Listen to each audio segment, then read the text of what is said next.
네, 지금 손잡고 걸어가고 있어요.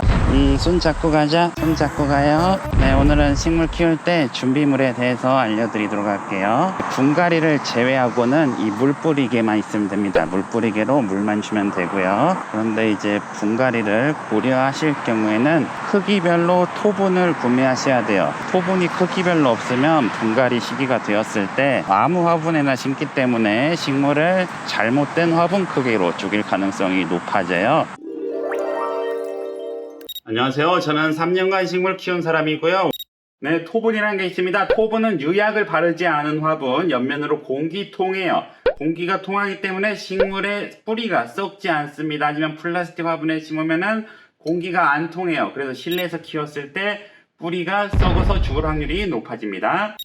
두 번째는 펄라이트라는 거예요. 이 하얀 알갱이가 펄라이트라는 건데요. 이 알갱이를 섞지 않으면 식물이 실내에서 죽을 확률이 높아져요. 근데 펄라이트가 없으면은, 토분이 없으면은 그냥 주변에 있는 걸로 분갈이를 하게 됩니다. 그래서 맞지 않은 분갈이를 해서 죽을 경우가 굉장히 많기 때문에 크기별 토분을 비축해 놓으시고요. 이 펄라이트 등 부재료를 비축해 놓으셔야 식물을 분갈이할 때 큰 문제 없이 분갈이를 할 수 있습니다. 여러분이 식물 밑에 배수층으로 돌멩이를 깔고 싶은데 재료가 없어요. 그럼 어떻게 합니까? 그냥 대충 하겠죠? 분갈이기에 펄라이트가 없어요. 그럼 펄라이트 없이 분갈이를 하게 되는 거예요. 토분 없어요. 그럼 그냥 주변에 있던 화분 아무거나 사가지고 분갈이 하게 되는 거예요. 그럼 식물이 죽게 되는 것입니다. 물 언제 줘요? 일반적으로 물은 이 겉흙이 말랐을 때 물을 주게 됩니다. 지금 겉흙이 아주 잘 말랐죠? 이렇게 마른 느낌의 겉흙일 때 물을 흠뻑 주면 되는 것입니다. 그리고 물을 줬을 때 화분의 흙이 일주일 이내에 물이 말라야 돼요. 일주일 이상 물이 마르지 않게 되면요, 이 식물의 물은 계속 마르지 않을 확률이 높습니다. 그러니 여러분이 화분 세팅을 잘못한 거예요. 여러분이 화분 세팅을 했을 때는 물을 아무 때나 주더라도 이 식물의 뿌리가 썩지 않게끔만 유지하면 됩니다.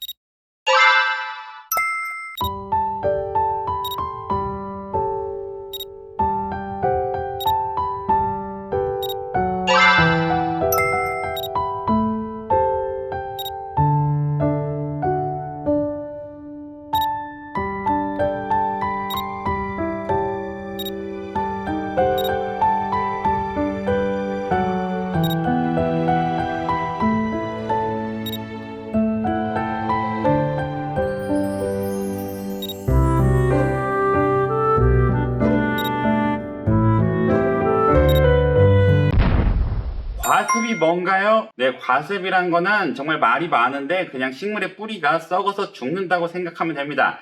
여러분이 물을 많이 주면요, 물이 안 말라요. 그러면은 어떠한 이유가 되었든 식물의 뿌리가 썩어서 죽는 것을 과습이라고 합니다. 식물 뿌리가 썩지만 않게 하면 식물 키우기 엄청 쉬운 거예요. 비료 언제 주나요? 네, 식물 초보 여러분들은 비료를 주지 않는 게 좋습니다. 식물을 구매한 지 1년 이하라면은 크게 비료를 주지 않는다고 해서 식물이 바로 헷가닥하고 죽는 경우는 없어요. 오히려 비료를 줘서 식물이 죽는 경우가 더 많습니다. 비료는 부작용이 있기 때문에 사용량보다 덜 사용하는 게 좋고요. 식물 초보 여러분들은 식물을 구매하고 3개월 이후부터 비료를 주는 게 좋습니다. 비료는 알비료, 액체 비료가 있는데요. 식물 초보 여러분들은 알비료만 주는 걸 추천할게요. 죽어가는 식물을 어떻게 살립니까? 죽어가는 식물을 살리는 방법은 화분을 우선 엎어봐서 뿌리의 상태를 확인해야 됩니다. 식물의 뿌리가 썩었다면은 그 식물을 잘라서 번식을 할 수가 있어요. 물에 꽂으면은 식물이 번식이 되거든요. 번식을 해서 살리면 되고요. 식물의 뿌리가 살아있다면은 과습 유발 조건이 아닌 뿌리가 썩지 않는 조건으로 만들어주면 됩니다. 뿌리 어떻게 썩지 않게 하냐고요? 이 화분 안에 물이 덜 고이게 하면 되는 거예요. 그래서 작은 화분에 심어주고 펄라이트나 난석, 마사토 등을 섞어줘서 그래서 화분 흙의 보습성을 줄여주면은 식물이 뿌리가 썩지 않게 됩니다. 수경재배 비료 어떻게 주나요? 수경재배라는 것은 식물을 물에 꽂아서 키우는 것인데요. 단점 중 하나가 물에 영양분이 없기 때문에 식물이 자라지가 않습니다. 관리도 쉽고 식물의 성장이 느리기 때문에 수경재배를 하는 경우도 있어요. 그래서 일부러 비료를 줄 필요는 없고요. 만약에 비료를 준다면은 비료를 주고 하루 내에 새로운 물로 교체를 해줘야 됩니다. 비료를 주고 계속 담가 놓으면 또 뿌리가 썩을 확률이 있어요. 식물 어디서 사나요? 식물 종합 쇼핑몰이 있습니다. 찜폴, 엑스플랜트, 온풀, 조인폴리아 이런 곳이 있는데요. 여러분들이 식물의 이름을 이렇게 확인한 후 인터넷에 검색만 하면요, 요즘에 인터넷으로 다 살 수 있어요. 돈만 있으면 됩니다. 분갈이 언제 하나요? 일반적으로 분갈이는 1년에서 2년 주기로 하게 됩니다. 분갈이를 하는 이유는 식물의 뿌리가 꽉 찼기 때문이기도 하지만 분갈이 흙에 양분이 고갈되고 기능을 다해서 새로운 흙으로 교체하는 걸 분갈이라고 해요. 화분이 왜 다 작아요? 식물을 키우기 전에는 개업용 화분, 대형 화분만 봤기 때문에 이런 화분이 작다고 생각하실 수가 있습니다. 하지만 이 화분도 아주 큰 화분이에요. 그러니까 우리가 생각하는 화분보다 작은 화분을 사용해야 합니다.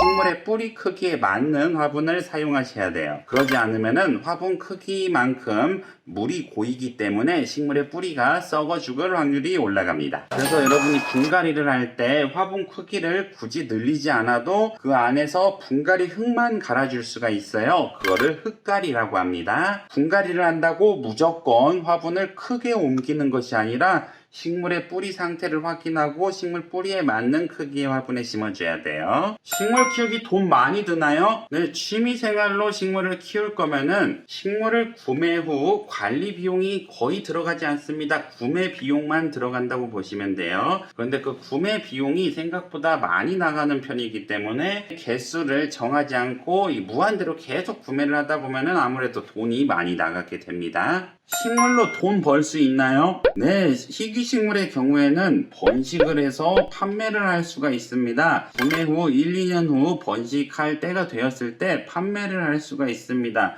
저 같은 경우에는 최근에 번식한 식물을 팔아서 10만원 이상의 수익을 올렸습니다. 이게 팔아먹으려고 적극적인 노력을 하진 않는 편인데 식물 판매를 목적으로 한다면 돈을 벌 수가 있습니다. 벌레 안 생기나요? 네, 식물의 가장 큰 문제는 벌레입니다. 벌레가 생깁니다. 봄부터는 뿌리파리라는 작은 날파리가 날아다니기 시작해요. 그게 굉장히 스트레스고요. 응애라는 작은 거미 같은 애가 또 기어다닙니다. 근데 저희 집에는 그 벌레는 없는 것 같아요. 이게 육안으로 벌레가 보이진 않지만 식물의 잎사귀가 하나씩 처지고 문제가 발생되는데 그때 뒷면을 뒤집어 보면은 벌레가 있습니다. 근데 식물을 키우기 전에는요, 벌레가 생긴다는 사실을 전혀 인지하지 못하고 식물을 키우게 돼요. 그리고 발생되는 해충에 의해서 식물 키우기를 접는 분이 있으니까요, 벌레가 생길 수 있다는 점을 유의하세요. 너네 집엔 왜 벌레가 없나요? 네, 저는 식물을 선택할 때 해충에 강한 식물을 키우는 편입니다. 그래서 식물 선택이 중요한 편이에요. 또한 햇살이 많이 들어오기 때문에 햇살이 살균 효과가 있어서 병충해를 예방해 준 것 같다는 생각도 듭니다. 물 주는 거 힘들지 않나요? 네, 물을 매일 주는 게 아닙니다. 거의 일주일에 한 번 정도 물을 주기 때문에 물 주는 게 그렇게 스트레스 받는 일은 아닙니다. 그리고 노동력이 엄청 심하지도 않아요. 키우기 쉬운 식물 추천해 주세요. 네, 인터넷에 떠도는 많은 키우기 쉬운 식물 베스트 10, 베스트 5가 있습니다. 하지만 베스트 1은 스킨답서스라고 생각됩니다. 물론 스킨답서스도 키우기 어려운 분이 계시겠지만 제가 키워본 결과 이 스킨답서스라는 품종이 가장 키우기 쉬운 품종이었습니다. 그 외의 식물들은 다 관리가 비슷한 편이고요. 이 스킨답서스만 키우시면 됩니다. 식물 샀는데 식물이 노란 잎이 생기고 죽어가요.